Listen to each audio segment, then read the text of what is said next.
I'm Hattie May. I'm 108 years old, and every single doctor who ever told me to watch my cholesterol is dead and gone. Let that sink in for a minute. What 108 years teaches you. I've been on this earth for 108 years. I've seen 2 world wars. I watched a man walk on the moon on a television set. I've lived through the Depression, segregation, the Civil Rights Movement, and now these phones that know more than most people. And in all that time, watching all these changes, I've learned something important. Most of what people worry about don't matter, and most of what matters, people don't worry about enough, especially when it comes to what you put in your body. I've had 5 different doctors over my lifetime. Every single one of them told me I was eating wrong. Too much fat, they said. Too much red meat, too many eggs. Watch your cholesterol, Miss Hattie. Cut back on the coffee. Eat more grains. Low fat this, heart healthy that. Every single one of them is dead now. And I'm still here, sitting on my porch, drinking my coffee, eating my eggs, feeling just fine. Now, I'm not saying I know more than doctors. I'm just saying maybe, just maybe, our great-grandmamas knew a thing or two that got lost along the way. Before all these companies started selling us food in boxes, before all these diet books, before everybody got so scared of eating real food, I've been eating the same 7 foods my whole life, not because some expert told me to, because that's what we had. That's what my mama ate, what her mama ate, what our people ate for generations, and I'm 108 years old, so let me tell you what those 7 foods are and why they've kept me alive when everyone else is gone. Food 1, coffee, black as night. Every morning since I was 16 years old, I've had a cup of strong black coffee, not that weak watery stuff. I'm talking about coffee you can stand a spoon in. My first doctor, Dr. Henderson, back in 1952, he told me coffee was bad for my heart, said it would make me nervous, said I should switch to tea. I smiled and nodded and kept drinking my coffee. Dr. Henderson died in 1971, heart attack. He was 63 years old. Coffee wakes up your brain. It's full of antioxidants. That's what they call them now. My mama just called it good for you. She'd brew it on the stove every morning. That smell would fill the whole house. That's what got us out of bed. The good Lord wouldn't have made it smell so good if he didn't want us to drink it. But here's the thing. I drink it black. No sugar, no cream, and especially none of that chemical creamer stuff they sell now. That's poison in a bottle. Just coffee. Strong, black, hot. That's it. That's the secret. Food 2, berries. God's candy. When I was a girl in Georgia, we didn't go to the store for berries. We picked them wild from the bushes behind the house. Blackberries mostly, sometimes blueberries if we walked far enough. My daddy used to say, "The medicine is in the color." He meant the darker the berry, the better it is for you. He was right. They call it polyphenols now. Fancy word for what he already knew. I eat a handful of berries every single day, sometimes fresh, sometimes frozen. Don't matter, but I eat them. They're sweet, but not that nervous, jittery sugar that rots you from the inside. They're full of things that keep the inflammation down, keep your blood clean, keep your mind sharp. Dr. Morrison, that was my second doctor, took over after Dr. Henderson died. He told me in 1978 to watch my fruit intake, said the sugar wasn't good for me. I was 60 years old then. I'd been eating berries every day for 60 years. I figured I'd keep going. Dr. Morrison died in 1989, diabetes complications. He was 67. I kept eating my berries. Food 3, fatty fish, poor man's medicine. We didn't get much salmon when I was coming up in Georgia. That was expensive. But we got sardines, we got mackerel, we got whatever fish was cheap and oily. My husband, God rest his soul, used to call sardines poor man's lunch. We'd eat them right out of the can with some crackers. I call it rich man's medicine. Your brain is made of fat, good, clean fat. And if you don't feed it the right kind of fat, it starts breaking down. That's why so many people my age can't remember their own children's names. That EPA, that DHA they talk about now, that's just fancy words for fish oil. The oil that keeps your brain from rusting, keeps your thoughts clear, keeps the sadness from creeping in. Dr. Patterson, my third doctor, he was young, full of new ideas. He told me in 1995 to worry about mercury in fish, told me to limit it to once a week. I was eating fish 3-4 times a week then, had been my whole life. I told him, Doctor, I'll take my chances with the fish over a brain that don't work. Dr. Patterson died in 2008, cancer. He was 71.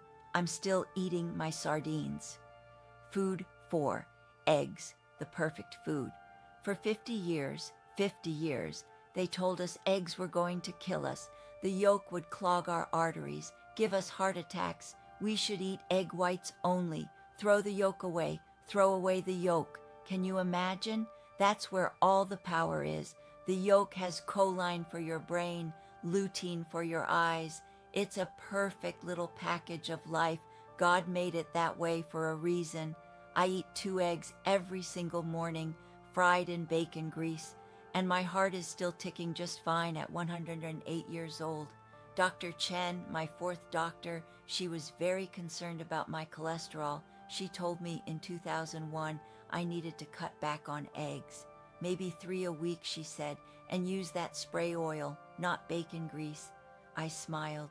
Yes, ma'am, I said. And then I went home and fried my eggs in bacon grease like I'd been doing for 80 years. Dr. Chen retired in 2015. I heard she had a stroke 2 years later. She was 68. I'm still eating my eggs.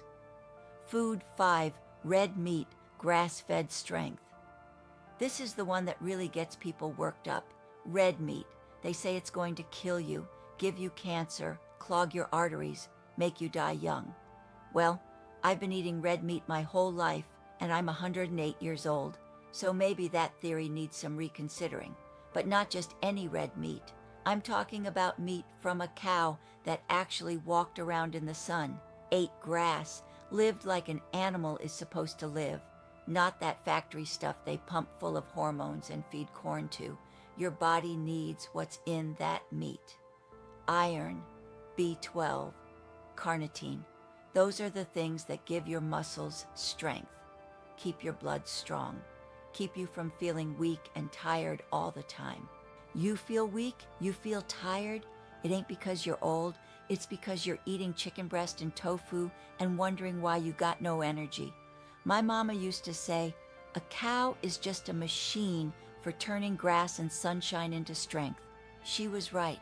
Dr. Williams, my last doctor, and the one who lasted the longest, he told me in 2010 I should really consider cutting back on red meat. He showed me studies, charts, all kinds of evidence. I was 92 years old then.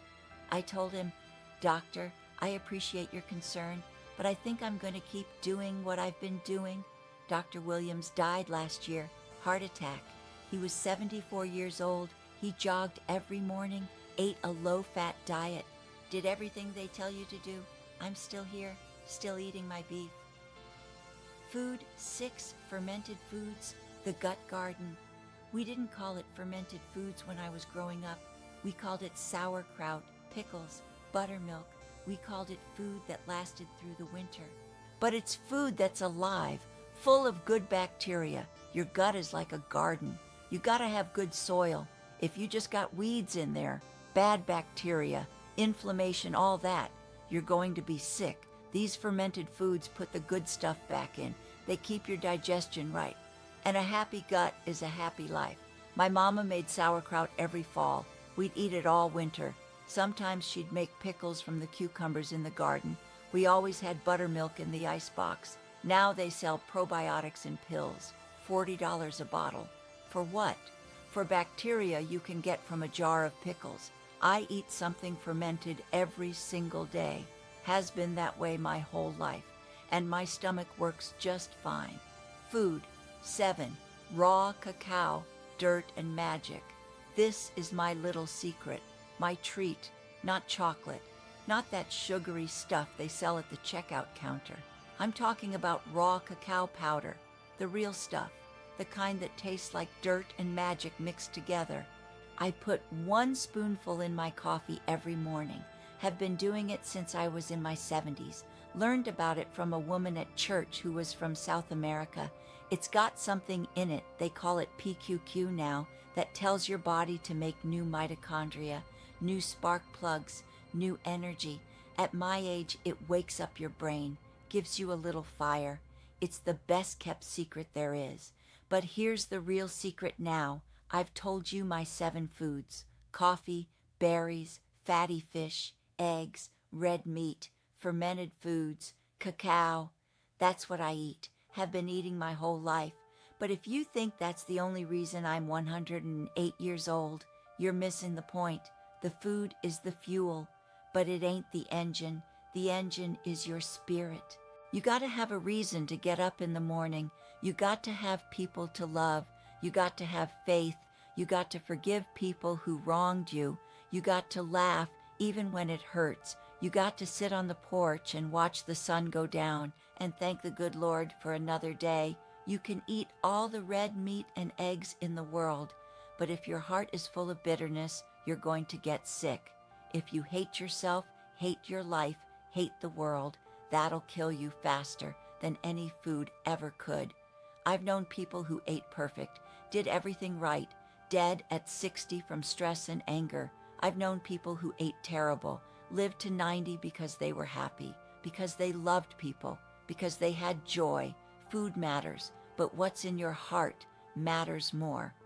What I see now at 108, I'm 108 years old. Most everyone I ever knew is gone. My husband died 32 years ago. My children are old now themselves. My friends are long gone. The world I grew up in doesn't exist anymore. But I'm still here, and from where I'm sitting, I can see some things clearly. Most of what people worry about don't matter. Whether you eat gluten, whether you eat organic, whether you count calories or carbs or points or whatever the new thing is. Our people didn't count anything. They just ate food, real food, from the earth. And they worked hard, and they loved their families, and they had faith, and they lived. Now everybody's scared of food, scared of fat, scared of salt, scared of sugar, scared of everything, and they're sicker than ever. Maybe it's not the food. Maybe it's the fear. Maybe it's the stress, the sitting all day, the not sleeping, the not laughing, the not loving, the bitterness, the anger, the unforgiveness. Maybe that's what's killing people, not the eggs. My advice to you, I don't have much time left. Could be a year, could be a week, could be tomorrow. At 108, every day is a gift. So before I go, let me tell you what I've learned. Eat real food, the kind that comes from the earth, the kind your great-grandmama would recognize. Don't be scared of fat. Don't be scared of eggs. Don't be scared of meat. Be scared of fake food. Food in boxes with ingredients you can't pronounce. Food that lasts forever on a shelf. Food that was made in a laboratory instead of grown in the ground. Move your body. Don't sit all day. Don't lie around. Get up. Walk. Work. Do something. Love people. Forgive people. Laugh. Have faith. And for heaven's sake, stop worrying so much. Worry'll kill you faster than bacon grease ever will. The doctors were wrong. I've outlived 5 doctors. Good men and women, smart, educated. They meant well, but they were wrong. Not about everything, but about enough. They told me coffee was bad. It's not. They told me eggs were bad. They're not. They told me red meat was bad. It's not. They told me to eat more grains, more low-fat foods, more processed nonsense. I didn't listen. And I'm 108 years old. I'm not saying don't listen to your doctor. I'm saying listen to your body. Listen to your ancestors. Listen to what worked for thousands of years before we started making food in factories. Common sense ain't common anymore, but it should be. I'm Hattie May. I'm 108 years old. I drink coffee. I eat eggs fried in bacon grease. I eat red meat and fish and berries and sauerkraut and raw cacao. I forgive people. I love people. I laugh. I have faith. I thank God for every morning I wake up, and I'm still here. Make of that what you will. Now, if you'll excuse me, it's about time for my coffee.